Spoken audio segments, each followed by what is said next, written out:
اعوذ باللہ من الشیطان الرجیم بسم اللہ الرحمن الرحیم اللہم وفقنا لما تحب و ترضى واجعل عاقبت امورنا خیرا ولا تکلنا الی انفسنا طرفۃ عین ابدا رب ادخلنی مدخل صدق و اخرجنی مخرج صدق واجعل لی من لدنک سلطانا نصیرا۔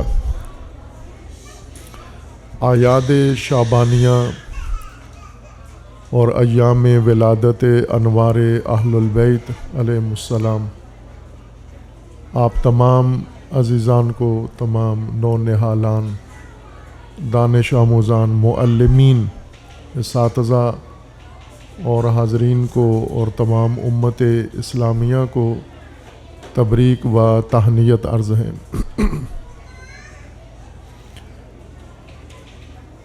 یہ مناسبتیں ہمیں اپنے بنیادی عقیدے کی طرف، بنیادی موضوع کی طرف متوجہ کرتی ہیں۔ عموماً ہم مناسبتوں کو یعنی ایام ولادت یا ایام شہادت کو رسومات میں گزارتے ہیں، جشن کی رسمیں اور سوگ کی رسمیں، اور ان رسومات سے اپنے آپ کو تسکین دے دیتے ہیں۔ چونکہ ہم عقیدت مند لوگ ہیں اور بر صغیر پورا اس میں کسی بھی مذہب و مسلک سے تعلق رکھنے والے لوگ ہوں، عقیدت مند ہوتے ہیں۔ مثلا بر صغیر میں ہندوستان، پاکستان، بنگلہ دیش، سری لنکا اور گرد و نواح جو اس کے متعلقہ علاقے ہیں، اور خصوصاً پنجاب، اس میں یہ عقیدت مندوں کا گہوارہ ہے، عقیدت مندوں کا گڑھ ہے۔ ہندو بھی عقیدت مند ہوتا ہے، سکھ اپنے مقدسات کا عقیدت مند ہوتا ہے، اور اسی طرح بدھ مذہب کا پیروکار اپنے مذہب کا عقیدت مند ہوتا ہے، مسلمان اپنے مقدسات کا معتقد ہوتا ہے، شیعہ اپنے مقدسات کا معتقد ہوتا ہے، عقیدت مند ہوتا ہے، سنی اپنے مقدسات کا عقیدت مند ہوتا ہے، اور عقیدتوں تک ہی اکتفا کرتے ہیں۔ عقیدت یعنی عقیدہ جو محبت بھرا ہوا عقیدہ، محبت آمیز عقیدہ، جس میں محبت کا غلبہ ہوتا ہے، جذباتیت کا غلبہ ہوتا ہے، اس کو عقیدت کہتے ہیں ہم۔ اور عقیدتیں عموماً انسان کے لیے حجاب بھی بن جاتی ہیں، رکاوٹ و معنی بھی بن جاتی ہیں، کہ عقیدت مند ایک جگہ پر جا کر رک جاتے ہیں وہیں پر۔ عقیدتوں کو یعنی اپنا جو محبت بھرا احساس ہوتا ہے، احساسات کو تسکین کی ضرورت ہوتی ہے۔ انسان احساسات سے بھرا ہوا ہے۔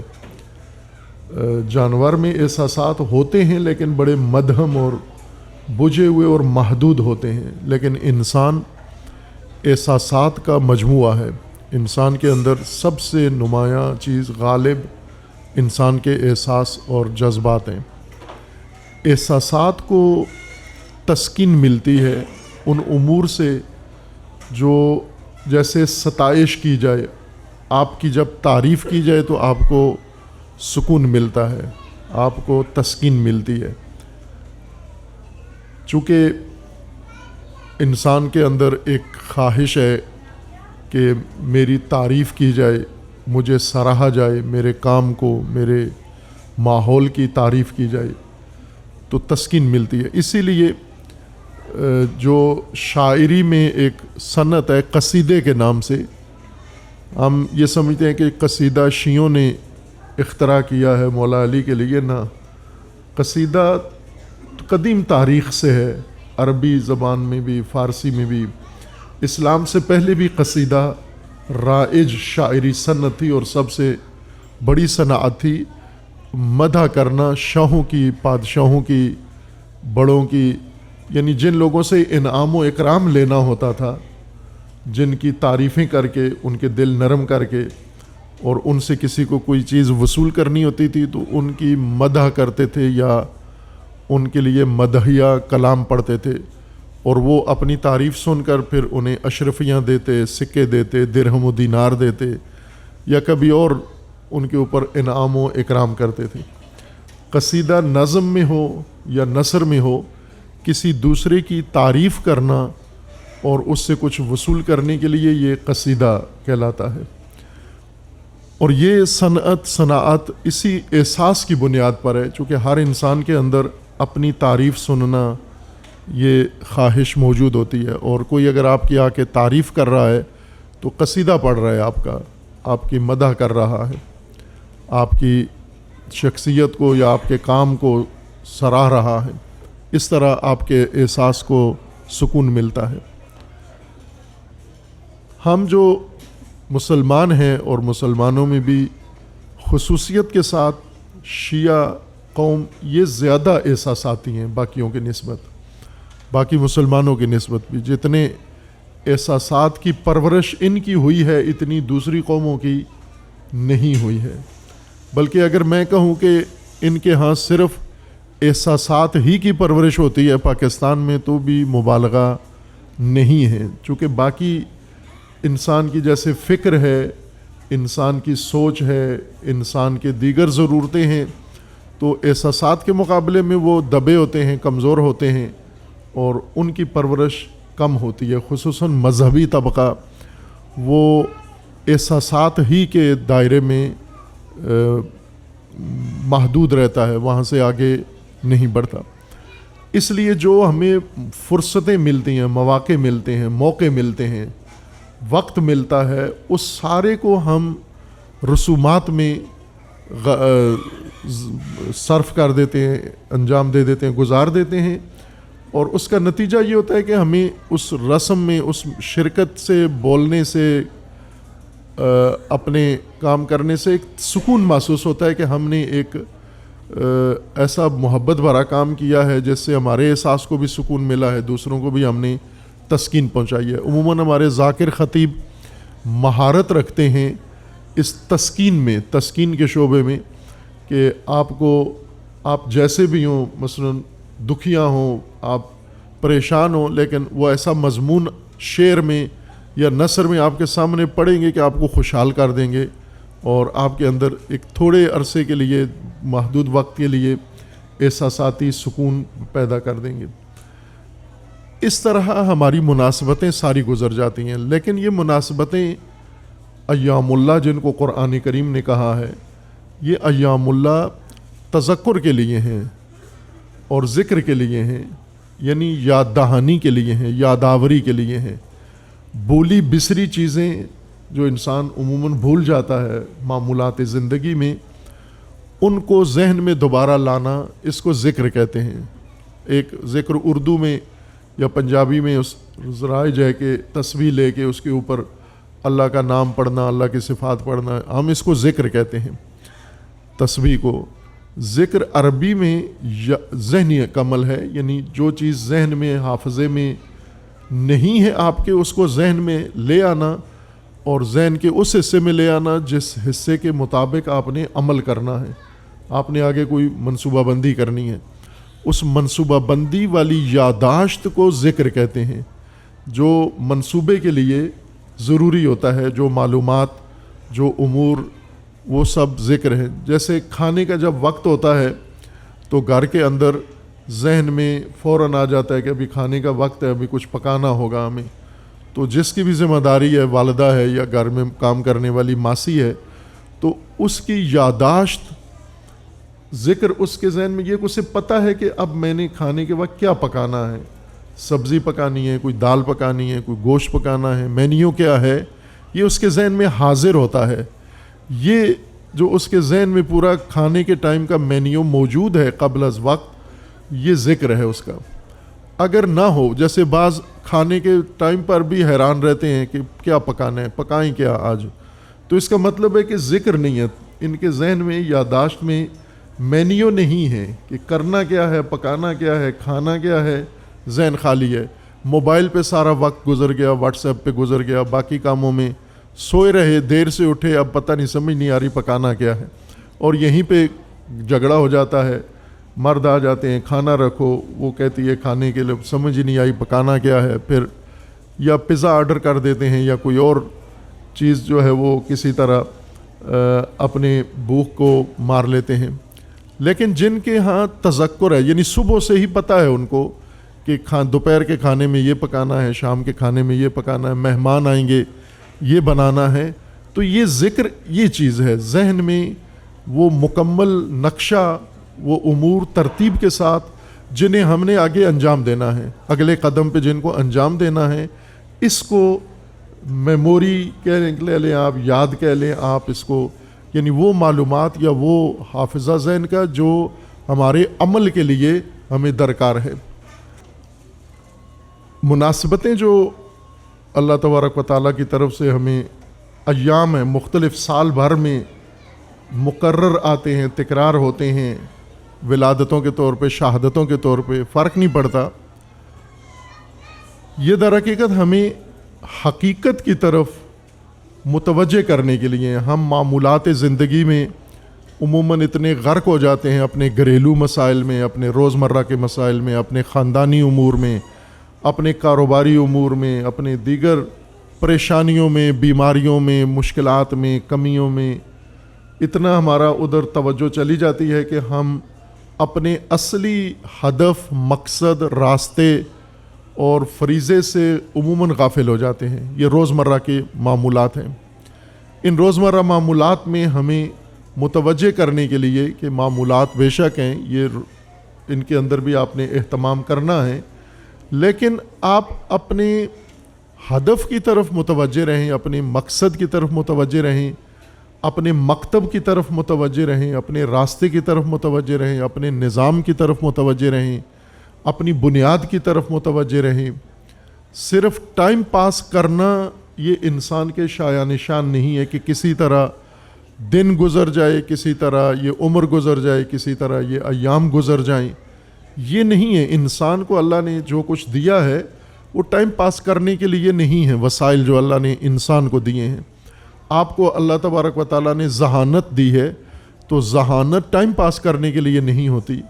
ٹائم پاس کرنا اگر ہوتا تو صرف آپ کو ہاتھ پاؤں دیتے، پیٹ دیتے، کھانا پینا دیتے اور زبان دیتے، لیکن اللہ نے آپ کو عقل دی ہے، اللہ نے آپ کو شعور دیا ہے، اللہ نے آپ کو خلاقیت دی ہے، اللہ نے آپ کے اندر بہت ساری معنوی اور ظاہری قوتیں رکھی ہیں، طاقتیں رکھی ہیں۔ یہ سب ٹائم پاس کرنے کے لیے نہیں ہے، یہ سب کسی بڑے کام کے لیے ہیں، کسی بڑے ہدف کے لیے ہیں، کسی بڑے منصوبے کے لیے ہیں۔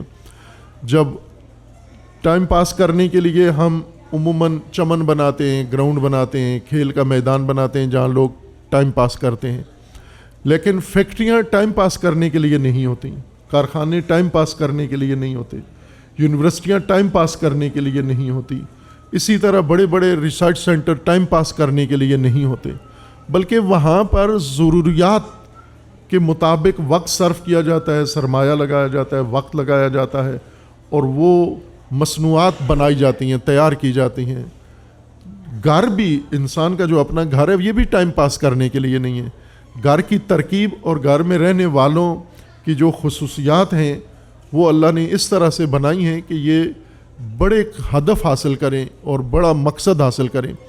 انسان کے سامنے اللہ نے وہ بڑا مقصد رکھا ہے، اس مقصد تک پہنچنے کے لیے راستہ بنایا ہے، اس راستے کو طے کرنے کے لیے رہنمائی منشور بنایا ہے، دستور بنایا ہے، اور اس راہ کو طے کر کے منشور پڑھا کر مقصد تک پہنچانے کے لیے اللہ تبارک و تعالیٰ نے رہنما بنائی ہیں، تاکہ ہمیں وقت پاس کرنے سے بچائیں، ٹائم گزارنے سے بچائیں، اور ہمیں جس مقصد کے تحت ہمیں بامقصد زندگی کے لیے ہمیں تیار کریں۔ اور یہ ایام ان ہستیوں سے منسوب ہوتے ہیں کہ جو ٹائم پاس کرانے نہیں آئے تھے، ہمیں مقصد تک پہنچانے آئے تھے، راستہ بتانے آئے تھے، ہمیں غفلتوں سے نکالنے آئے تھے، ہمیں سنجیدہ بنانے آئے تھے، ہمیں کوشش کرنے والا بنانے آئے تھے، ہمیں جہاد کرنے والا بنانے آئے تھے۔ اس لیے ان ہستیوں کے ایام دراصل مقصدیت کی طرف توجہ کے لیے ہیں کہ جب ہم روزمرہ امور میں، ٹائم پاس کرنے والے امور میں غرق ہو جاتے ہیں اور غافل ہو جاتے ہیں، چونکہ انسان کا ذہن اس طرح کا ہے کہ ایک چیز کی طرف جب اس کی توجہ جاتی ہے باقی چیزوں سے ہٹ جاتی ہے۔ اللہ تبارک و تعالیٰ کا قرآن میں فرمانا ہے کہ اللہ کی توجہ کوئی چیز دوسری چیز سے نہیں ہٹا سکتی۔ لا یشغلہ شأن عن شأن، اللہ کو کوئی مصروفیت دوسری توجہ سے ہٹا نہیں سکتی، یہ اللہ کی خصوصیت ہے۔ لیکن اگر انسان کو ایک کام دیں آپ، پھر فوراً ہی دوسرا کام دیں تو پہلے سے توجہ ہٹ جاتی ہے، اور ہمارے ساتھ ہوتا ہے، باقیوں کے ساتھ ہوتا ہے۔ ہم ایک کام کرنے نکلے تھے، راستے میں ایک اور کام سامنے آ گیا، ایک اور بندہ سامنے آ گیا، اس نے مشغول کر لیا، جس کام کے لیے نکلے تھے وہ بھول گیا۔ تو اس لیے ہمیں تذکر کی ضرورت ہے، یاد دہانی کی ضرورت ہے، یادآوری کی، کہ یہ جن کاموں میں آپ مصروف ہو گئے ہو، مشغول ہو گئے ہو، یہ نہیں تھا مقصد آپ کا مقصد کچھ اور تھا۔ مصروفیت اور مشغولیت جو مقصد سے دور کرتی ہے اس کو قرآن لہو اور لعب کہتا ہے۔ لہو وہ مصروفیت جو انسان کو مقصد بلا دے، فراموش کر دے، اور لعب وہ مصروفیت ہے جس کا کوئی مقصد نہیں ہے، بے ہدف اور بے مقصد کام ہے۔ مثلا ہم عموماً ہمارے مترجمین قرآن کے اور مبلغین لہو و لعب کا غلط ترجمہ کرتے ہیں کھیل کود۔ لہو و لعب کھیل کود کو نہیں کہتے، مصروفیت کو کہتے ہیں۔ بے مقصد مصروفیت اور مقصد سے دور کرنے والی مصروفیت کو لہو اور لعب کہتے ہیں۔ مقصد سے دور کرنے والی مصروفیات لہو ہے، اور بے مقصد مصروفیات لعب ہے۔ اور ہمارا جو ٹائم پاس کرنے والا مشغلہ ہے یہ بالکل ایسا ہی ہے، ہم گپیں لگا رہے ہیں بیٹھے ہوئے، ٹیلی فون پہ کال کر رہے ہیں، بے مقصد مصروفیت ہے۔ مقصد سے دور کرنے والی کال اور بے مقصد کال یہ لہو ہے اور لعب ہے۔ مجلس تقریر ہو رہی ہے، بے مقصد گفتگو ہو رہی ہے، اور مقصد سے دور کرنے والی گفتگو ہو رہی ہے، یہ لہو ہے اور لعب ہے۔ یہ مقدس لہو اور مقدس لعب ہے جس کو ہم سمجھتے ہیں کہ بڑا اجر ہے۔ نہ، لہو و لعب کا کوئی اجر نہیں ہے۔ مسجد میں لہو ہو، لعب ہو، یعنی مسجد میں بے فائدہ گفتگو، بے مقصد گفتگو، بے مقصد مصروفیت مسجد میں، اور ممبر پہ بے فائدہ گفتگو، یہ سب لہو و لعب ہے۔ یہ قرآن کی اصطلاح کے مطابق ہمارے ہاں سمجھا جاتا ہے یہ عبادت ہے، نہ، یہ لہو ہے اور لعب ہے۔ مقصد ہمیشہ مد نظر ہو، تعلیم مقصد کے حصول والی تعلیم ہو، تربیت مقصد کے حصول کے لیے تیاری ہو، اور اسی طرح مجلس مقصد کے حصول کے لیے ہو، اور آپ کا ہر قدم مقصد کے حصول کے لیے ہو۔ مقصد یاد دلانے کے لیے، مقصد کی یاد دوبارہ ذہنوں میں زندہ کرنے کے لیے ایام اللہ ہیں۔ یہ ایام شعبانیہ، پھر اس کے بعد رمضان، پھر اس کے بعد سال بھر، یہ ایک ترتیب سے ایک پورا نظام ہے، گردش کرتا ہے۔ ہر دن ہمیں یاد دہانی کے لیے، جمعہ خصوصیت کے ساتھ تذکر کے لیے ہے۔ خطیب جمعہ کے وظائف میں سے ہے کہ وہ نمازیوں کو تذکر دے، یاد دلائے، مقصد ان کا یاد دلائے، اور راستہ یاد دلائے، فرائض یاد دلائے، ذمہ داریاں یاد دلائے، جنہیں ہم روزمرہ کی مصروفیت کی بنا پر عموماً بھول جاتے ہیں اور فراموش کر دیتے ہیں۔ وہ مقصد کیا ہے ہمارا جو یاد دلانے کے لیے امام حسین علیہ الصلاۃ والسلام جیسی ہستی اللہ نے ہمیں دی؟ وہ مقصد کیا ہے جس کے لیے حضرت ابو الفضل العباس جیسی ہستی اللہ تبارک و تعالیٰ نے ہمیں رہنما کے طور پر دی؟ وہ مقصد کیا ہے جس کو بتانے کے لیے حضرت امام سید ساجدین زین العابدین علیہ الصلاۃ والسلام کی شخصیت اللہ نے ہمیں دی؟ وہ مقصد کیا ہے جس کے لیے حضرت علی اکبر علیہ السلام کی ہستی شخصیت اللہ نے ہمیں دی؟ اور وہ مقصد کیا ہے جس کے لیے امام عصر اجل اللہ تعالی فرج و شریف جیسی ہستی اللہ تبارک و تعالیٰ نے اس امت کو دی؟ وہ مقصد وہی انبیاء کا مقصد ہے، رسول اللہ کا مقصد ہے، جس کے لیے قرآن نے فرمایا تھا کہ ہم نے انبیاء مبعوث کیے ہیں تاکہ لوگوں کو ضلالت سے، گمراہی سے اور اس سردرگمی سے نکال کر واضح و روشن جادے پر چڑھائیں، اور وہ اپنا مقصد اپنی زندگی میں حاصل کریں، اور یہی مقصد لے کر آخرت میں جائیں، اور یہی مقصد لے کر اللہ کی بارگاہ میں قیامت میں حاضر ہوں۔ ائمہ خصوصاً اسی کام کے لیے، امام جس طرح حضرت ابراہیم علیہ السلام کو اللہ نے فرمایا انی جاعلک للناس اماما، لوگوں کو امامت کی ضرورت تھی، اور حضرت ابراہیم امامت کے لائق تھے، اس لیے اللہ نے انہیں امام بنایا۔ حضرت ابراہیم علیہ السلام نے اپنی ذریت سے امامت کا تقاضا کیا، اور اللہ تبارک و تعالیٰ نے ذریت ابراہیم میں امامت نسل ابراہیم میں قرار دی، اور وہ نعمت اللہ تبارک و تعالیٰ نے ہمارے لیے مقرر فرمائی ہے۔ حضرت ابراہیم کا مقصد کیا تھا جس کے لیے امام بنے؟ وہی مقصد رسول اللہ صلی اللہ علیہ وآلہ وسلم کا، اور وہی مقصد انبیاء کا تھا۔ حضرت موسیٰ کا مقصد کیا تھا؟ پیدائش موسیٰ کا مقصد، تربیت موسیٰ کا مقصد، اور ولادت موسیٰ کا مقصد، بعثت موسیٰ کا مقصد کہ غلام امت کو، اسیر امت کو، ذلیل امت کو غلامی سے نکالیں، اسارت سے نکالیں، ذلت سے نکالیں، نجات دیں، آزادی دیں، خود مختار بنائیں انہیں۔ یہ حضرت موسیٰ کا مقصد تھا جسے قرآن نے تفصیل کے ساتھ بیان کیا ہے۔ سب سے زیادہ تذکرہ قرآن کریم میں حضرت موسیٰ علیہ السلام کا ہے۔ قرآن نازل ہوا رسول اللہ پر، رسول اللہ کا نام صرف 2 دفعہ ہے قرآن کریم میں، باقی یا ایھا الرسول، یا ایھا النبی، اس طرح کے خطابات ہیں، لیکن نام لے کر رسول اللہ کا صرف 2 دفعہ آیا ہے۔ لیکن حضرت موسیٰ کا قرآن بھرا ہوا ہے ذکر و تذکرہ موسیٰ و قوم موسیٰ سے، چونکہ ہمیں قرآن بتا رہا ہے کہ موسیٰ علیہ السلام کا اسوہ و ماڈل یہ تمہارے مد نظر ہونا چاہیے کہ تمہاری حالت اگر بنی اسرائیل والی ہے تو موسیٰ چاہیے جو تمہیں نجات دے اور تمہیں آزادی تک پہنچائے۔ اس مقصد کو احیاء کرنا، اس مقصد کو زندہ کرنے کے لیے مکتب کی ضرورت ہوتی ہے، آئیڈیالوجی کی ضرورت ہوتی ہے۔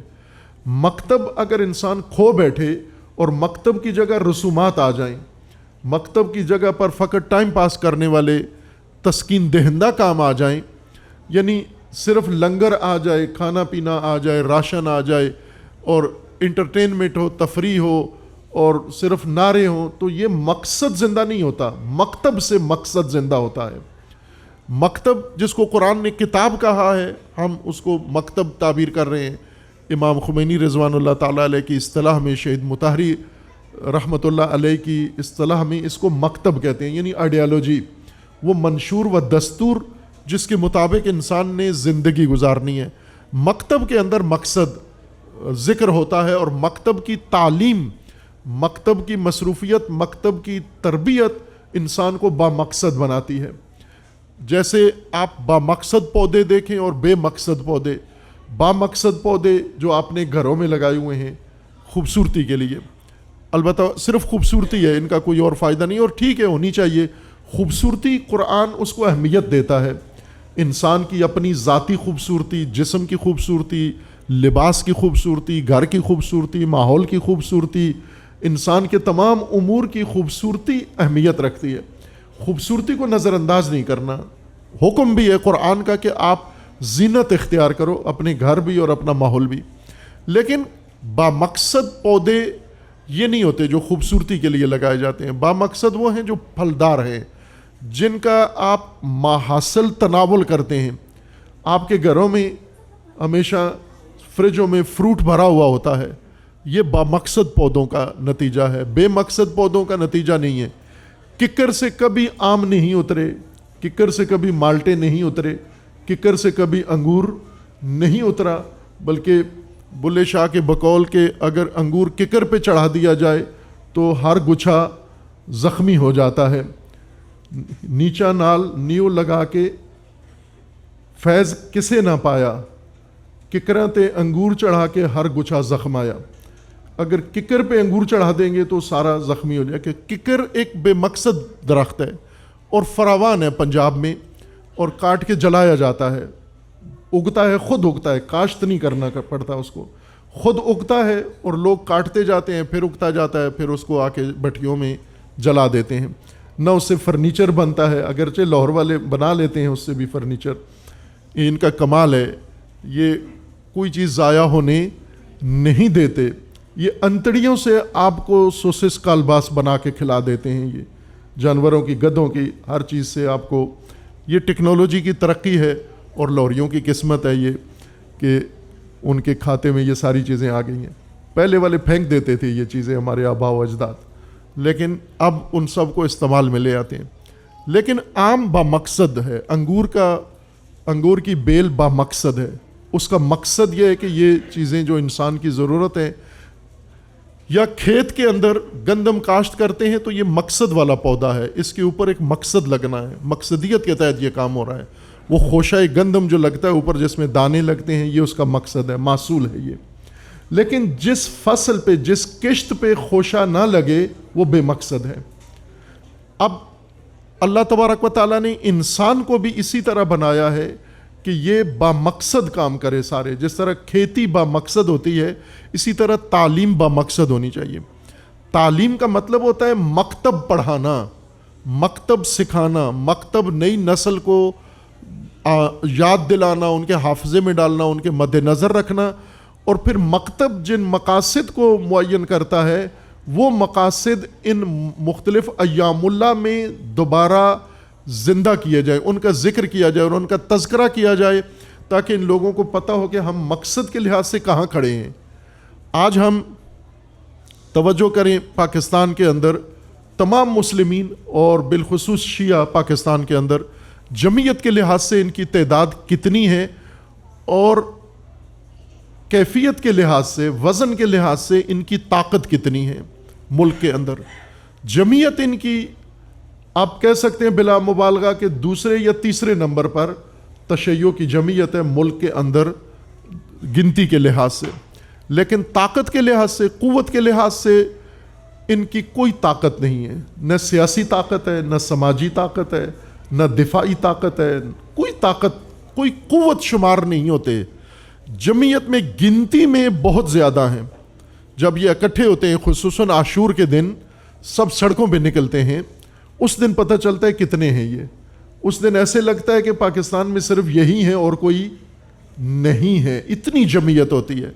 لیکن عصر عاشور کو دیکھیں، یہ کدھر چلے جاتے ہیں، پھر نظر نہیں آتے. پھر کسی میدان میں، جب بھی کوئی میدان ہوتا ہے وہاں پر یہ نظر نہیں آتے. کیوں نہیں آتے؟ چونکہ جو ان کی تربیت ہوئی ہے، جو مجالس، جو روزمرہ کا مکتب جہاں پیش کرنا چاہیے تھا، وہاں مکتب پیش نہیں ہوا بلکہ مشغلہ پیش ہوا ہے. صرف انٹرٹینمنٹ ہوئی ہے، صرف رسومات ہوئی ہیں، ان کو کچھ پڑھایا سکھایا نہیں گیا. آج جو وقت ہے، حالیہ وقت ہے، اس حالیہ وقت میں اس وقت تشیع کو اپنی طاقت کا مظاہرہ پورے اسلام کو، عالم اسلام کو کرنا چاہیے. لیکن بیماریوں کا شکار ہے یہ پیکر، یہ موجود بنام دنیا اسلام. یہ شدید بیماریاں ہیں اس کو لاحق. یہ پاؤں پہ کھڑا ہی نہیں ہو سکتا. یہ مریض اتنا سخت مریض ہے، اس کو سرطان بھی ہے، اس کو بدہضمی بھی ہے، اس کو بدفہمی بھی ہے، اس کو ہارٹ اٹیک بھی ہے، اس کا برین مشکل بھی ہے، اس کی ہر کل خراب ہے، ہر کل اس کی خراب ہے. اس لیے اپنے پاؤں پہ کھڑا نہیں ہو سکتا، ایک مردار کی طرح لیٹا ہوا ہے. یہ طاقت ان کے پاس ہے ہر طرح کی، لیکن دشمن ان کے ساتھ جو جی میں آئے کر رہا ہے.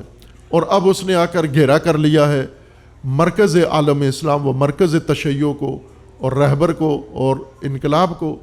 اب یہاں پر وہ ساری پچھلی جو صدیوں کی تربیت ہے یا آج ظاہر ہوگی کہ یہ لوگ کیا تھے. آج اگر طاقت کا مظاہرہ کر لیتے یا اس قابل ہوتے تو پتہ چل جاتا کہ یہ جو کچھ پہلے کیا ہے سب با مقصد تھا. یہ مجالس با مقصد تھیں، یہ جذبہ با مقصد تھا، یہ تمام جلسے جلوس با مقصد تھے. لیکن آج جب مثلا مریض ہے اور اس کے اوپر لاکھوں کروڑوں خرچ ہوا ہے اور آج مریض کے اٹھنے کا دن تھا، اٹھ ہی نہیں سکتا، تو اس کا مطلب ہے وہ علاج معالجہ، وہ سب دوائیں توانائیاں ساری ضائع گئی ہیں. آج اگر کھڑا ہو کے اپنے پاؤں پہ مریض کھڑا ہو جائے اور کوئی حرکت کرے تو پتہ چلے گا وہ سارا خرچہ ہمارا وہ کسی ٹھکانے لگا ہے، کسی نتیجے تک پہنچا ہے. یہ بے مقصد کام ہیں جو ہم انجام دیتے ہیں. توانائیاں بے مقصد کاموں میں تمام توانائیاں خرچ ہو جاتی ہے. پیسہ خرچ ہو جاتا ہے، وقت خرچ ہو جاتا ہے، ذہنی توانائیاں، مانوی توانائیاں اور ٹیکنیکل سکلز ساری ہماری لگ جاتی ہیں، لیکن حاصل محصول کچھ بھی نہیں ہوتا. اور آج قوم کسی قابل نہیں ہے، کوئی ریئیکشن دکھانے کے قابل نہیں ہے، کسی حرکت کے قابل نہیں ہے. بس اس کا مطلب ہے کہ رائگاں گیا وہ سارا کچھ، ہدر گیا وہ سارا کچھ. جب ضرورت پڑی، جیسے مسلمان جوشیلے کوفی جب کربلا نہیں پہنچے تو ضائع ہو گیا وہ سارا کچھ. ان کی عبادتیں بھی ضائع، ان کی ریاضتیں بھی ضائع، ان کے باقی کھانا پینا بھی سب ضائع، وہ عمر ہدر گئی، وہ ضائع ہو گئی ان کی عمر۔ مقصد اگر پورا ہو جاتا تو پھر وہ جو کچھ انہوں نے پہلے گزارا تھا وہ سارا اس کا حصہ بن جاتا، با مقصد ہو جاتا۔ اس مقصد کے احیاء کے لیے، مقصد کو ہمیشہ ذہنوں میں زندہ رکھنے کے لیے علامہ اقبال نے خصوصیت کے ساتھ اسرار خودی میں اس مثنوی میں، جس کی ہم نے تشریح تفسیر کی ہے اور وہ مشرب ناب میں چھپی ہے، کتابی صورت میں ابھی نہیں آئی لیکن آپ کو دستیاب ہو سکتا ہے، وہ دروس نیٹ پر بھی ہیں۔ اس میں ایک اہم چیز علامہ اقبال نے تولید مقاصد کے نام سے ایک باب منعقد کیا ہے کہ امتیں زندہ رہتی ہیں تولید مقصد سے۔ اگر مقصد تولید نہ کر سکیں، مقصد کا پروڈکٹ نہ بنا سکیں اور پروڈکشن مقصد کی نہ کر سکیں، وہ امتیں مر جاتی ہیں جو مقاصد نہ بنا سکیں۔ ہمارا سارا زور وسائل بنانے میں ہے، وسائل ہوتے ہیں مقصد تک پہنچنے کے لیے۔ اگر مقصد ہی نہ ہو تو وسائل بیکار ہیں، یہ وسائل لہو کے وسائل بن جاتے ہیں۔ بس گاڑی بنی ہے آپ کو مقصد تک پہنچانے کے لیے، لیکن آپ کا مقصد نہیں ہے، آپ نے کہیں جانا نہیں ہے، تو یہ گاڑی ہو جائے گی ریس لگانے کے لیے، ویلنگ کے لیے، اور یہ روڈ پہ گھومنے کے لیے اور لوگوں کو تنگ کرنے کے لیے، نمائش کے لیے، ریاکاری کے لیے گاڑی ہو جائے گی۔ گاڑی وسیلہ ہے، وسیلہ مقصد کے لیے ہوتا ہے۔ تو اگر مقصد ہی نہ ہو تو وسیلہ لہو کا سبب بن جاتا ہے، لعب کا سبب بن جاتا ہے، الہا شروع کر دیتا ہے انسان۔ پھر ساری عمر گاڑیوں میں گزر جاتی ہے انسان کی، گاڑی خریدی، گاڑی بدلی، گاڑی چلائی، گاڑی نکالی، گاڑی آگے بڑھائی، گاڑی پیچھے کی، موٹر سائیکل کو یہ کیا وہ کیا۔ اسی طرح خواتین گھر میں وسائل لے کے سجاتی ہیں، مقصد نہیں ہے کوئی۔ مقصد کے بغیر یہ اسباب لہو و اسباب لعب بن جاتے ہیں۔ یہ ساری زندگی، لہوی زندگی، گھریلو زندگی، مذہبی زندگی، سماجی زندگی، پروفیشنل زندگی، یہ لہوی بن جاتی ہے۔ مقصد اس کو بناتا ہے، اس کو الہی زندگی بناتا ہے، بامانہ زندگی بناتا ہے۔ مقصد تولید کرنا، مقصد کا باقاعدہ مرحلے معین کرنا، یہ علامہ اقبال کے نظریے میں بہت بنیادی کردار ہے۔ قومی تربیت میں مقصد کیا، مقصد ہونا چاہیے اور اس مقصد کے مختلف مراحل، اور مقصد کے بعد مقصد، مقصد کے بعد مقصد، یعنی یہ مقصد ہے، یہ حاصل ہو گیا، اب اگلا مقصد، یہاں رکنا نہیں ہے، اگلا مقصد، وہ حاصل ہو گیا پھر اگلا مقصد، وہ حاصل ہو گیا پھر اگلا مقصد۔ اسی طرح سٹیپ بائی سٹیپ آپ چلیں گے، اور پھر آخری مقصد ہے اللہ، لقاء اللہ، جہاں تک انسان کو جس کے لیے پیدا کیا گیا ہے۔ مکتب کی یہ ذمہ داری ہے کہ یہ سب کچھ مقصد تشریح کر کے لمحہ بے لمحہ اور مرحلہ بے مرحلہ مقصد کو مکتب انسان کو پڑھائے اور سکھائے۔ ایک اور ہماری یہ مشکل یہ ہے کہ ہم اپنا جائزہ لیں، پاکستان میں ہم اپنا جائزہ لیں تو ہم محتاج ہیں، ہم محتاج قوم ہیں۔ جیسے آپ فقیر لوگ دیکھتے ہو، پروفیشنل پیشہ ور فقیر یا مستحق فقیر، یہ دو الگ پارٹیاں ہیں، مستحق فقیر اور پیشہ ور فقیر۔ ابھی انڈیا میں ایک پیشہ ور فقیر کی رپورٹ پاکستان نے اخباروں میں چھاپی ہے، وہ معذور بن کے اور چھوٹی سی ریڑھی پہ اوپر بیٹھا ہوتا ہے، اور جب اس کے کھوج لگایا گیا تو پتہ چلا کہ 2 کوٹھیاں بنگلے اس کے ملکیت میں ہیں، گاڑیاں قیمتی اس کی ملکیت میں ہیں، بینک بیلنس ہے، کروڑوں کا مالک ہے وہ فقیر۔ یہ پیشہ ور فقیر ہیں، یہ جو آپ کی سڑکوں پہ پلوں پہ دائیں بائیں کھڑے ہوتے ہیں، یہ چوک چوراہوں میں، یہ پیشہ ور ہیں، یہ مستحق فقیر نہیں ہوتے۔ مستحق فقیر جو آپ کے محلے میں، آپ کے خاندان میں خاموشی سے رہ رہے ہیں، لیکن ان کے خرچے پورے نہیں ہوتے، ان کی ضرورتیں پوری نہیں ہوتی، یہ مستحق فقیر ہیں۔ انہیں آپ نے تلاش کرنا ہے، ان تک آپ نے جانا ہے، اور جو فقیر آپ تک آتا ہے وہ ضروری نہیں کہ مستحق ہو، وہ پیشہ ور، زیادہ پیشہ ور ہوتے ہیں۔ فقیر جو مستحق فقیر ہیں، محتاج لوگ جن کی ضروریات زندگی پوری نہیں ہیں، جن کے ابتدائی ضروریات بھی پوری نہیں ہیں، ہمیشہ محتاج ہیں، یعنی ان کو کوئی دے تو یہ کھائیں گے، کوئی دے تو یہ پہنیں گے، کوئی دے تو یہ سوئیں گے، کوئی دے تو یہ اٹھیں گے، کوئی دے تو یہ بیٹھیں گے. اپنا کچھ بھی نہیں ہے اور اپنا کچھ بنانے کے قابل بھی نہیں ہے. دست نگر ہیں، دوسروں کے رحم و کرم پر ہیں، اور محتاج ہمیشہ دوسروں کے دروازوں کے سامنے بیٹھے ہوئے، دوسروں کے دسترخوان پر ہمیشہ بیٹھے ہوئے ہیں. یہ لوگ فقیر کہلاتے ہیں، فقراء ہیں. یہ فقیرانہ نسلیں گزر رہی ہیں. ایک خاندان فقیر تھا، اس کے بچے پھر فقیر ہوئے، پھر اس کے بچے فقیر ہوئے، اور یہ فقر کئی نسلوں میں آگے چلتا رہا.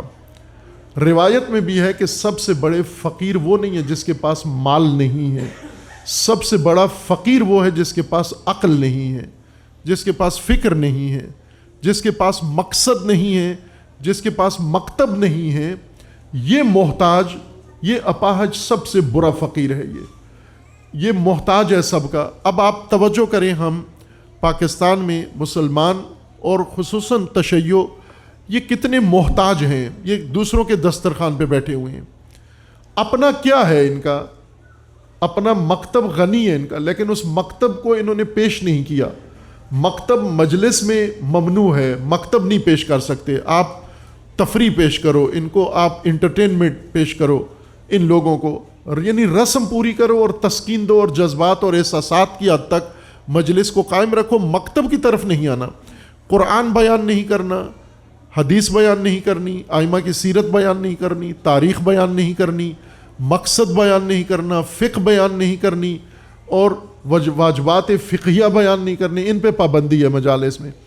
پابندی بیس اس معنی میں ہے کہ اگر کسی نے یہ مجلس پڑھی، دوسری دفعہ آپ اس کو نہیں بلاؤ گے اور دوسری دفعہ آپ اس کی مجلس سنو گے بھی نہیں. تو اس کا مطلب ہے بائیکاٹ ہے آپ کا، اپنی فقہ کا بائیکاٹ ہے، مکتب کا بائیکاٹ ہے، قرآن کا آپ نے بائیکاٹ کیا ہوا ہے. اس وجہ سے اگر کوئی عالم ہے تو وہ بھی مزاج آپ کے دیکھ کر پھر انٹرٹینمنٹ کی طرف ہی آ جاتا ہے، پھر آپ کے جذبات اور آپ کے احساسات اور آپ کے نکتہ سنجی اور چٹکلوں کی طرف آ جاتا ہے. چونکہ مزاج آگے سامنے بیٹھے ہوں لوگوں کا ایسا ہے، وہ بھی چٹکلوں پر آ جاتا ہے، جبکہ نیت کر کے آیا تھا کہ میں ان کو صحیح سنجیدہ مکتب سمجھاؤں گا. یہ ہمارے مزاج کی وجہ سے ہے. اب آپ دیکھیں کہ آپ تعلیم میں شیعہ اس ملک کے اندر جمعیت ہے، آپ پڑھتے ہیں، تعلیم میں کس کے دسترخوان پہ بیٹھے ہوئے ہیں آپ اور آپ کے بچے؟ فقیر وہی ہوتا ہے نا جو کسی کے دسترخوان پہ بیٹھا ہوا ہو، اسی کو محتاج کہتے ہیں، اسی کو فقیر کہتے ہیں. جس کے اپنے گھر میں کھانا نہیں ہے، پڑوس میں پکا ہوا ہے، پڑوس میں جا بیٹھا ہے، جا کر محلے میں کوئی فنکشن ہوا ہے، محلے میں جا بیٹھا ہے بچوں سمیت، اسی کو فقیر کہتے ہیں. جب آپ اپنی تمام قومی ضروریات، اپنی تمام اجتماعی ضروریات، اپنی تمام سماجی ضروریات، اپنی تمام معاشی ضروریات میں دوسروں کے دسترخوان پہ جا کر بیٹھے ہوئے ہو اور پھر مجلس میں آ کے نعرے لگاتے ہو، حیدر حیدر کرتے ہو، خوب آپ فقیر ہو. فقیروں کا پہلا کام یہ ہے کہ بے نیاز ہوں دوسروں سے، اپنا نظام بنائیں.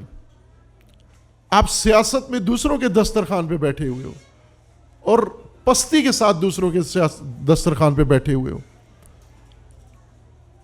آپ معیشت میں دوسروں کے دسترخوان پہ بیٹھے ہو، تعلیم میں دوسروں کے دسترخوان پہ بیٹھے ہوئے ہو. اب دوسروں کے دسترخوان سے آدمی لقمہ کھا کے پھر مونچھ مروڑ کے اور لوگوں کو تڑیاں دے کہ آپ جانتے نہیں ہو میں کون ہوں. وہ پہلے بھی کسی رائٹر نے لکھا تھا، جملہ میں نے ذکر کیا ہے کہ یہ جو آج کے ہمارے مرد ہیں، سپر مرد، یہ شادی کرتے ہیں اور بیوی ان کی ٹرک بھر کے سامان لاتی ہے، صوفہ لاتی ہے، پلنگ لاتی ہے، کرسی لاتی ہے، بستر لاتی ہے، پلیٹ لاتی ہے، ڈونگا لاتی ہے، سارا. اور یہ بیوی کے صوفے پہ بیٹھ کے اور بیوی کے برتن میں کھانا کھا کے پھر بیوی سے کوئی غلطی ہو جائے تو اسی جگہ تیش میں آ کر اس بیوی کو کہتا ہے تو جانتی نہیں میں کون ہوں. وہ جانتی ہے آپ کو کون ہو، جس کے پاس نہ پلنگ ہے، نہ بستر ہے، نہ صوفہ ہے، نہ پلیٹ ہے، نہ چمچ ہے. میں جانتی ہوں تم کون ہو. تم وہ دریوزہ ہو جس کے پاس ہے کچھ نہیں ہے. اگر میں نہ دیتی، میرا باپ نہ دیتا، تمہارے پاس کھانے کے لیے پلیٹ بھی نہیں تھی، اور ابھی آنکھیں دکھاتے ہو مجھے کہ میں جانتی نہیں میں تمہیں کون ہوں. اب یہ کیا ہمارا انداز ہے کہ فقیرانہ طور پر اگر آپ کے بچے، سب سے بڑا فقر تعلیم کا فقر ہے، وہ مکتب جس کا باب العلم سے جو شروع ہوتا ہے، باب العلم کے پیروکاروں کے پاس اپنا تعلیمی نظام نہ ہو، اپنا تعلیمی بنیاد نہ ہو، اپنا تعلیمی سسٹم نہ ہو.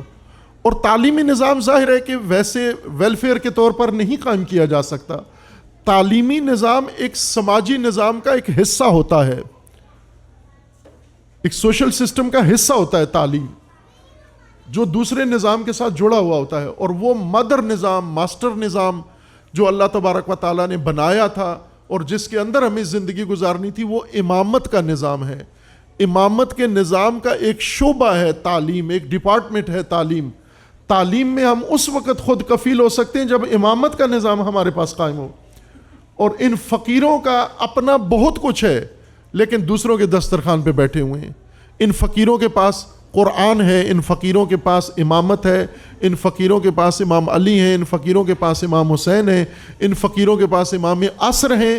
یہ صرف ان کی لڈیاں اور بھنگڑے ڈالتے ہیں لیکن ان سے مکتب نہیں لیتے، مولا علی سے، باب العلم سے علم نہیں لیتے. خوب آج آپ دیکھو نا آپ کے بچے کہاں بیٹھے ہوئے ہیں، اسی کو فقر کہتے ہیں. آپ بے شک ہم فیسیں دے کے پڑھاتے ہیں، فیسیں دے کے پڑھاتے ہو، پھر بھی فقیر ہو آپ، پھر زیادہ بڑے فقیر ہو آپ کہ آپ کے پاس فیسیں ہیں، وسائل ہیں، سسٹم نہیں ہے آپ کا.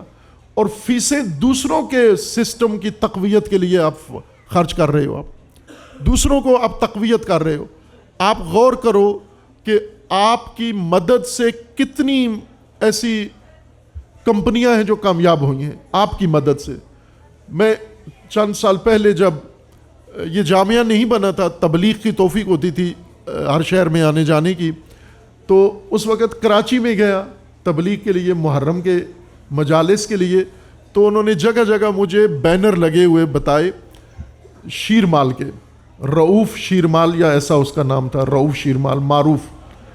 تو پورا کراچی بھرا ہوا تھا جس میں محرم آفر اور محرم پیشکش تھی کہ محرم کے تبرک کے لیے شیرمال اور بریانی اور حلیم اور جو بھی لنگر میں تبرک میں پکتا ہے کہ یہ سب سے بڑی کمپنی ہے اور یہ اربوں روپیہ محرم کے اندر لنگر سے یعنی اس تبرک سے کماتا ہے. چونکہ اس کی کمپنی ہے، جہاں مجلس ہو آرڈر کرتے ہیں اس کے بندے، وہاں شیرمال کھلانا ہو شیرمال پہنچا دیتے ہیں، اگر آپ نے حلیم یا کوئی بھی کرانا ہو وہاں.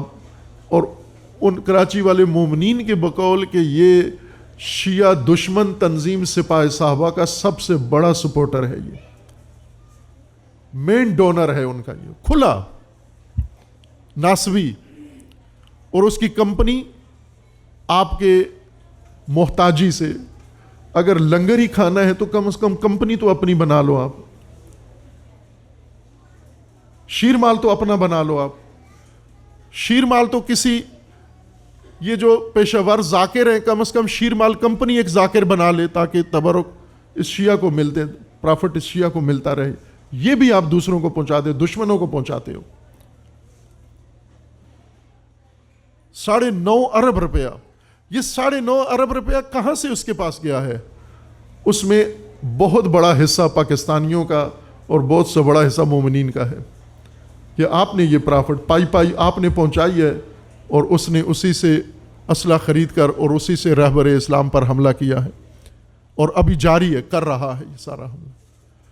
اگر ہم محتاجی اپنی ختم کریں، یہ فقر ختم کریں، یہ فقر پہ ہمیں آر محسوس ہونی چاہیے، ننگ محسوس ہونا چاہیے. اتنے سالوں سے ہم پاکستان بنا ہے، پاکستان کے اندر اپنی قومی اجتماعی سماجی ضرورتیں ہماری پوری نہیں ہیں، ابھی بھی ہم دوسروں کے دسترخوان پہ بیٹھے ہوئے ہیں اور اکڑتے ہیں بہت اور تانے تڑیاں دیتے ہیں ایک دوسرے کو. تو جانتا نہیں میں کون، ہم جانتے ہیں آپ کون ہو. جس کا کچھ بھی اپنا نہیں ہے، سب کچھ دوسروں کا ہے، دوسروں کھانے پینا دوسروں کا ہے، بچے دوسروں کے یہاں پڑھتے ہیں، گھر میں جو چیزیں رکھی ہوئی ہیں وہ ساری بتاتی ہیں کس کو فائدہ پہنچایا ہے تم نے. ایک ایک چیز اپنے گھر کی جائزہ لو کہ اس کے ذریعے سے ہم نے کس کس کو فائدہ پہنچایا ہے. یہ سارا نظام اپنا بناؤ. اس کا یہ مطلب نہیں کہ یہ چیزیں استعمال نہ کرو، یہ چیزیں کرو استعمال، لیکن یہ چیزیں آپ کی اپنی ہونی چاہیے، یہ تمام وسائل آپ کے اپنے ہونے چاہیے. اور وسائل اس وقت آپ کے اپنے ہوں گے جب مقاصد آپ کو پتہ ہوں. اگر مقاصد مد نظر ہوں تو وسائل اس مقصد کے مطابق انسان بناتا ہے. اس وقت ضرورت ہے اسکولوں کی ضرورت ہے, تعلیمی اداروں کی ضرورت ہے, تعلیمی طبقے کی ضرورت ہے, ٹیچرز کی ضرورت ہے, اگر مقصد مد نظر ہو. لیکن ہمارے سامنے جو مقصد ہے اس کے لیے مقصد ہمیں فقیروں کے دوسروں کے دسترخوانوں پہ بچے بٹھائیں, مقصد پورا ہو جاتا ہے. مقصد کیا ہے ہمارا؟ یہی جو دوسروں کا ہے وہی ہمارا مقصد ہے. پھر چھوڑ دیں تذکرہ ائمہ کا, امامت کا, امام حسین کا, امام علی کا تذکرہ ہی چھوڑ دیں. پھر آپ امام حسین اور ذلت اکٹھے نہیں ہو سکتے. امام علی اور محتاجی یہ اکٹھے نہیں ہو سکتے. امام صادق اور جہالت یہ اکٹھے نہیں ہو سکتے. امام مہدی اور سیاسی وابستگی, کمزوری یہ اکٹھے نہیں ہو سکتے. یہ جو ہم جمع کر رہے ہیں ذلیل ہو کے پھر امام مہدی بھی اپنائے ہوئے ہیں, یہ اکٹھے نہیں ہو سکتے. اسی لیے امام مہدی ہمارے اندر نہیں آتے, چونکہ ہم اس قابل نہیں ہیں. ابھی ہم اس قابل بنائیں تو امام تو امت کے لیے ہوتا ہے. امام امت سے دور کیوں ہیں؟ امام امت سے باہر کیوں ہیں؟ چونکہ امت نہیں ہے, اس پوزیشن میں نہیں ہے. یہ دوسرے کے دسترخوان پر بیٹھی ہوئی امت, اس میں امام مہدی آئیں, امام مہدی کو بھی لے کے چلے جاؤ گے آپ کسی اور کے ادارے میں, کسی اور کے اسکول میں لے جاؤ گے. امام مہدی کو کہے گے آپ بھی اپنے بچے ادھر بیکن میں جمع کرائیں, HSN میں جمع کرائیں. خوب امام مہدی آئیں آپ کے اس کام کے لیے. امام مہدی کو آپ پکڑ کے لے جاؤ گے PTI میں کہ آپ آئیں عمران خان کی پیچھے چلے, آپ بیعت کرو ان کی. امام صادق علیہ السلام سے کرواتے تھے, امام علی سے کرواتے تھے. امام حسین کو مارا اسی لیے کہ بیعت نہیں کر رہے تھے یزید کی. کروائیں گے اگر ان لوگوں میں امام مہدی آ جائیں, امام مہدی کی بیعت کسی طاغوت سے کروائیں گے جا کے, نہیں کی تو مار دیں گے. طاغوت پرست لوگ امامت کو کس طرح سے امامت اور طاغوتیوں کو اکٹھا کر سکتے ہیں؟ ضدین کیسے جمع ہو سکتی ہیں؟ اللہ اور شرک, اللہ اور شریک کیسے جمع ہو سکتے ہیں؟ توحید اور شرک کیسے جمع ہو سکتا ہے؟ امام اور طاغوت کیسے جمع ہو سکتے ہیں؟ باب العلم اور جہالت کیسے جمع ہو سکتے ہیں؟ غیرت اور ذلت کیسے جمع ہو سکتے ہیں؟ بغیرتی کیسے جمع ہو سکتے ہیں؟ ہم کوشش کر رہے ہیں جمع کرنے کی. ہم نے ایک طرف راستہ سارا وہ اپنایا ہوا ہے, دوسری طرف سے ائمہ کا دامن تھاما ہوا ہے. یعنی ہم اکٹھا کرنا چاہتے ہیں, سمجھوتا کرانا چاہتے ہیں, جو نہیں ہو سکتا, ناممکن ہے. ہم اپنی محتاجی ختم کریں اور اپنی تمام توانائی, ابھی بھی آپ کی توانائیاں لگ رہی ہیں نا, کہاں لگ رہی ہیں؟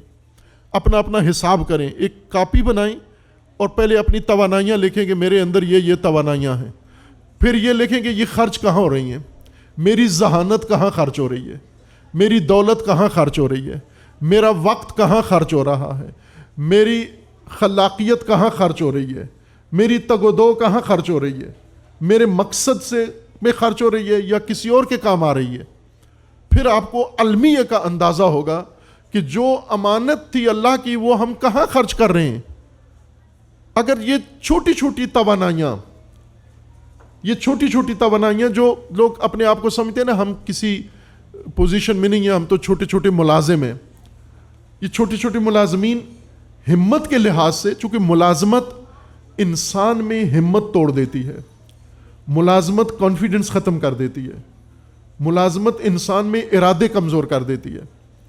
اس لیے میں زیادہ, جو بھی مجھ سے پوچھتا ہے نا کہ اگر میں ابھی پڑھ لکھ گیا ہوں تو ملازمت کے بھی مجھے آفر ہے اور کاروبار کا بھی ارادہ ہے, تو میں انہیں کہتا ہوں کہ اگر بڑی ملازمت آپ کو پیشکش کی گئی ہے اور چھوٹا سا کاروبار, تو آپ چھوٹا کاروبار شروع کر دو, بڑی ملازمت چھوڑ دو آپ. چونکہ بڑی ملازمت اتنی ہی رہے گی, آپ کی عمر اسی میں گزر جائے گی, لیکن چھوٹا کاروبار بڑھ کے بڑا کاروبار ہو سکتا ہے. ملازمت بڑی نہیں ہو سکتی, ملازمت اتنی ہے. اور ملازمت یعنی آپ کا خون نچوڑ رہے ہیں, آپ کی توانائیاں ساری دوسرا لے رہا ہے اور آپ کو قوت لا یموت دے رہے ہیں. یہ قوت لا یموت اردو محاورہ ہے, عربی محاورہ ہے, اردو میں رائج ہے. قوت کہتے ہیں اس روٹی کو جو انسان کو مرنے سے بچا لے.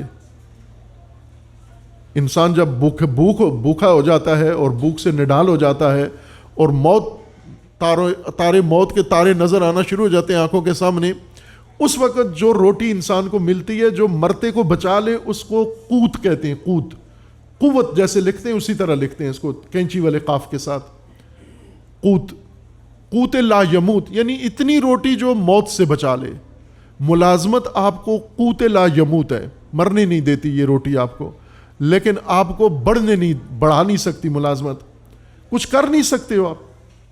اگر یہی آپ نے بنا لیا, ملازمت کا ہی پیشہ اختیار کیا ہے, ٹھیک ہے اسی میں کرو, لیکن اس ملازمت میں اپنی توانائیاں ساری ضائع نہ کرو, ڈبو نہیں. اپنی توانائیوں کو پہلے نوٹ کرو, پھر ان توانائیوں کو تقسیم کرو, پھر ان توانائیوں کو جتنی ملازمت استعمال کر رہی ہے ادھر کرو, اور جتنی بچ رہی ہیں ان کو خود ان کے لیے آپ تدبیر کرو, ان کے لیے ارادہ کرو, ان کے لیے پروگرام بناؤ اور ان توانائیوں کو ادھر خرچ کرو. آپ ایسا کر سکتے ہیں. آپ کتنے اسٹوڈنٹ ہیں ایسے جو پڑھائی کے دوران انہوں نے ملازمت بھی کی ہے, پڑھائی بھی کی ہے, توانائی تقسیم کی اور دونوں میں کامیابی حاصل کی ہے, ملازمت بھی پوری کی ہے اور اپنی پڑھائی بھی مکمل کر لی ہے. لیکن شادی جب کر لیتے ہیں تو پھر توانائی ساری ایک ہی جگہ ڈبو دیتے ہیں. جب ملازمت اختیار کر لی پھر توانائی ساری ایک جگہ ڈبو دیتے ہیں. ان توانائیوں کو تقسیم کرو. اگر لحظہ لحظہ آپ سارے نکالو اپنی زندگی کا اور ادھر سے پیسہ اپنی ملازمت سے یا اپنی آمدن سے نکالو, تو آپ خود ایک بڑی ملت تعمیر کر سکتے ہو, ایک نظام بنا سکتے ہو اپنے مکتب اور اپنے مقصد کے مطابق. یہ نظام آپ بنا سکتے ہو. آپ تجربہ کر کے دیکھو, آپ کوشش کر کے دیکھو. لیکن دریوزہ نہ بنو, فقیر نہ بنو, گدا نہ بنو, منگتے نہ بنو. منگتا اتنا مقدس نام ہو گیا ہے کہ بھی ہمارے شعراء خصوصاً نعتیہ کلام جو لکھتے ہیں تو ان کے نزدیک انسان کی سب سے بڑا شرف یہ ہے کہ وہ منگتا ہو. رسول اللہ صلی اللہ علیہ وآلہ وسلم کے پاس منگتا آیا کہ میرے روٹی نہیں ہے, پیسے نہیں ہیں, تو حضور نے فرمایا کہ تو جا کے کام کر, کاروبار کر. تو اس نے کہا کہ کام کے لیے کوئی چیز نہیں ہے میرے پاس. تو حضور نے کہا کہ کیا کام تو کر سکتا ہے, بلکہ اب مجھے وہ تفصیل سے روایت یاد نہیں ہے, شیعہ سنی دونوں کتابوں میں ہے. حضور نے اسے کہا کہ تو ابھی قرض لے, یا خود انہوں نے دیا کہ یہ لے کلاڑی لے اور جا کے درخت کاٹ جنگل سے اور لا کر ان کو بیچ, پھر اس کی آمدن سے دوبارہ, اور اس طرح اس کو رہنمائی کی, اور کرتے کرتے وہ ایک بہت بڑا ٹال کا مالک بن گیا, پھر بہت بڑا سرمایہ دار سیٹھ بن گیا. وہ اس منگتے کو حضور نے یہ نہیں کہا کہ منگتا ہے تو مجھے منگتے ہی تو چاہیے, میں نے ادھر لنگر بچھایا ہوا ہے آج آپ منگتے, سارے ادھر مسجد نبوی میں بیٹھ کے منگتے. نہ, رسول اللہ کو منگتے پسند نہیں ہیں. رسول اللہ کو کارکن پسند ہے, کارآمد لوگ پسند ہیں, اور انہیں بناتے تھے رسول اللہ اس منگتے سے نکال کے ان کو دینے والا بناتے تھے, نہ مانگنے والا. مانگنے والا کوئی شرف نہیں ہے مانگنے میں, دینے میں شرف ہے. آپ دینے والے بنو, انفاق کرنے والے بنو, نہ مانگنے والے, اور اپنے آپ کو اس تک پہنچاؤ. اللہ سے طلب کرو, ارادہ کرو, اور اللہ آپ کو پہنچا دے گا. اللہ سے طلب کرو اور محنت کرو, کوشش کرو, تاکہ ہم اپنی قوم کو فقر سے, نیاز مندی سے, محتاجی سے نکال کر بے نیازی تک پہنچائیں, اور اس مقام تک پہنچائیں جو اہل البیت کے شایان شان ہے. اور اتنی عظیم ملت کسی موقع پر تو کچھ عکس العمل دکھانے کے قابل ہو. کتنی افسوس کی بات ہے کہ بحرین کا شیعہ آج رہبر کے ساتھ اٹھ کے کھڑا ہو گیا ہے. بھائی کہ بحرین میں سب سے مظلوم شیعہ ہے, ستم کے نیچے دبا ہوا پسا ہوا شیعہ ہے. اسی طرح جگہ جگہ جہاں جہاں ہیں شیعہ. اور ایران کے بعد سب سے بڑی طاقت پاکستان میں ہے, جہاں پر کروڑوں کے 5 کروڑ سے زیادہ شیعہ ہیں, اور 5 کروڑ افراد وہ ایک جارحیت, ایک جارے کی, ظالم کی اپنے رہبر سے نہیں روک سکتے. پھر ان کے وجود کا کیا فائدہ ہے؟ حضرت علی اکبر علیہ السلام جن کے ایام ولادت ہیں, انہوں نے امام حسین علیہ السلام سے, جب امام حسین علیہ السلام نے فرمایا تھا نا کہ آپ چلے جائیں, سب کو رخصت دی کہ آپ چلے جائیں, انصار کو کہا, اپنی اولاد کو کہا, بھائیوں کو کہا مجھے کربلا میں تنہا چھوڑ کے آپ جا سکتے ہیں, میں راضی ہوں آپ کے جانے پر. اور اس وقت حضرت علی اکبر علیہ السلام نے یہ فرمایا تھا کہ بابا آپ کیا فرما رہے ہیں کہ آپ کو چھوڑ کے تنہا ہم چلے جائیں اور آپ شہید ہو جائیں, اس زندگی کا آپ کے بعد اس زندگی کا کیا فائدہ ہے، کیا جواز ہے؟ ہم کس منہ سے جئیں گے آپ کے بغیر اور آپ کے بعد؟ ہم کس منہ سے جئیں گے؟ وہ زندگی ہوگی جو آپ کے بعد ہو اور آپ کو تنہا چھوڑ کے ہو، لیکن ہم اس زندگی کو پسند کرتے ہیں جو ہمارے رہبر کے بغیر بھی گزرے، ہمارے امام کے بغیر بھی گزرے۔ یہ امام کے بغیر زندگی کے ہم عادی ہو گئے ہیں، یہ منحوس زندگی ہے، امام کے بغیر، امامت کے بغیر، نظام کے بغیر۔ یہ سعید زندگی نہیں ہے، سعادت والی زندگی نہیں ہے، یہ نحوست والی زندگی ہے۔ اللہ تبارک و تعالیٰ جب کسی قوم سے سعادت اٹھاتا ہے تو سب سے پہلے اس سے یہ قیادت اور رہبری اٹھا لیتا ہے، اپنے خاص بندے اٹھا لیتا ہے اور انہیں اپنے حال پہ چھوڑ دیتا ہے، انہیں طاغوتوں کے رحم و کرم پر چھوڑ دیتا ہے۔ اس کو اپنے لیے سعادت نہ سمجھیں، ہم اس زندگی پہ غور کریں، اس پہ فکر کریں، اور ہم کر سکتے ہیں اگر شعور پیدا ہو جائے، اگر بیداری آ جائے، توجہ آ جائے، آگاہی آ جائے، رسومات میں اپنی عقیدت کو تسکین نہ دیں، اپنا مکتب پڑھیں اور مکتب سے اپنا مقصد سمجھیں اور اس مقصد کے لیے جئیں اور مریں، پھر اس صورت میں زندگی بھی سعادت مند ہے اور موت بھی سعادت مند ہے۔ اللہ تبارک و تعالیٰ انشاءاللہ اس ادارے کو، آل عمران اسکول کو، خداوند تبارک و تعالیٰ مکتب کی تعلیم کے لیے اور مقصد کے حصول کے لیے کامیابی عطا فرمائے۔ اللہ تبارک و تعالیٰ اس کے بانیان کو جزائے خیر عطا فرمائے۔ اللہ تبارک و تعالیٰ ان کی توفیقات میں اضافہ فرمائے۔ اس ادارے کے معلمین، اس کے اندر جو خدمت گزار ہیں، کارکنان ہیں، اللہ تبارک و تعالیٰ انہیں اجر عظیم عطا فرمائے، اور خداوند تبارک و تعالیٰ یہاں زیر تعلیم بچوں کو بامقصد زندگی گزارنے کے لیے تعلیم میں، عمل میں، زندگی میں کامیابی عطا فرمائے انشاءاللہ۔ اور جو لوگ اس ادارے کے ساتھ تعاون کر رہے ہیں، اللہ تبارک و تعالیٰ انہیں بھی بحق معصومین علیہ السلام اجر عظیم عطا فرمائے انشاءاللہ۔ اور خداوند تعالیٰ کی بارگاہ میں دعا گو ہیں، پروردگارہ انقلاب اسلامی کی حفاظت فرما، رہبر معظم انقلاب اسلامی کو محفوظ فرما، ان کو اندرونی بیرونی دشمنوں کے شر سے محفوظ فرما، دشمنان انقلاب، دشمنان رہبر، دشمنان اسلام، دشمنان تشیع کو نیست و نابود فرما۔ خداوندہ مملکت پاکستان کی حفاظت فرما، اس ملک کو اندرونی بیرونی دشمنوں کے شر سے محفوظ فرما، ملک کے ساتھ خیانت کرنے والوں کو رسوا فرما۔ پروردگارہ اپنے ولی حق ولی اللہ العظم اجل اللہ تعالی فرج و شریف کا جلد از جلد ظہور فرما، ہمیں حضرت کے اعوان و انصار میں سے انہیں کی توفیق عطا فرما۔ آپ تمام عزیزان اس ادارے کی کامیابی کے لیے، یہاں کے کارکنوں کی توفیق کے لیے، بانیان کی توفیق کے لیے، یہاں کے طلباء کی اور اسٹوڈنٹس کی توفیق کے لیے، معاونین کے لیے صحت و سلامتی کے ساتھ توفیقات کے لیے 3 دفعہ بلند آواز سے صلوات پڑھیے محمد و آل محمد۔